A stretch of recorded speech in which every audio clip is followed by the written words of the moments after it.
గారు రవి గారు వచ్చారు. చాలా సంతోషకరం.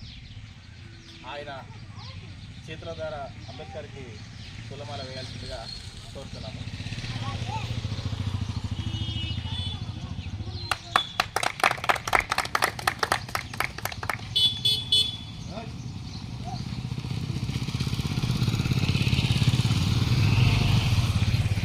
అదేవిధంగా సర్పంచ్ రవి గారు అంబేద్కర్ ఉద్దేశించి ఒక 2 నిమిషాలు ఆయన గురించి మాట్లాడవలసిందిగా కోరడం అయింది.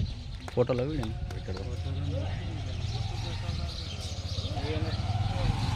డాక్టర్ బిఆర్ అంబేద్కర్ 134వ జయంతి కార్యక్రమాన్ని ఏర్పాటు చేసినటువంటి పర్మందోటి గ్రామ ప్రజలందరూ కూడా అంబేద్కర్ యొక్క జయంతి శుభాకాంక్షలు తెలియజేస్తూ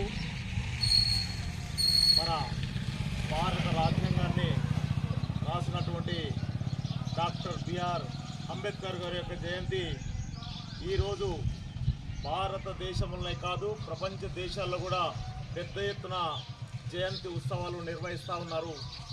ఎందుకోసమంటే డాక్టర్ బిఆర్ అంబేద్కర్ గారు కేవలం భారతదేశానికే కాదు ప్రపంచ దేశాలకు కూడా మార్గదర్శిని చూపించినటువంటి గొప్ప వ్యక్తిగా ఈరోజు అభివర్ణిస్తూ ఉన్నారు.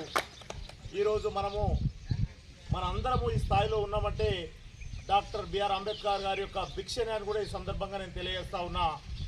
భారతదేశంలో ఉన్నటువంటి ఆర్థిక, రాజకీయ, సామాజిక అనేక సమస్యలన్నింటినీ కూడా మన ముందు భవిష్యత్ కొరకు రాజ్యాంగాన్ని నిర్మించినటువంటి మన అంబేద్కర్ గారికి నా యొక్క మనస్ఫూర్తిగా 134వ జయంతి శుభాకాంక్షలు తెలియజేస్తూ నాకు ఈ అవకాశం ఇచ్చినటువంటి పరమందోటి గ్రామ ప్రజలందరూ కూడా పేరు పేరున ధన్యవాదాలు చేస్తూ మిగిస్తా ఉన్నా. జై భీమ్. జై భీమ్. అదేవిధంగా పరమందోటి గ్రామస్తులైన ముదిరాజు సామాజిక వర్గానికి చెందిన వ్యక్తి లక్ష్మణ గారు కూడా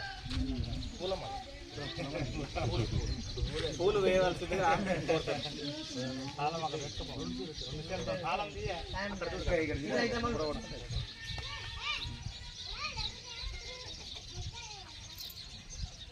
కోరుతున్నాను.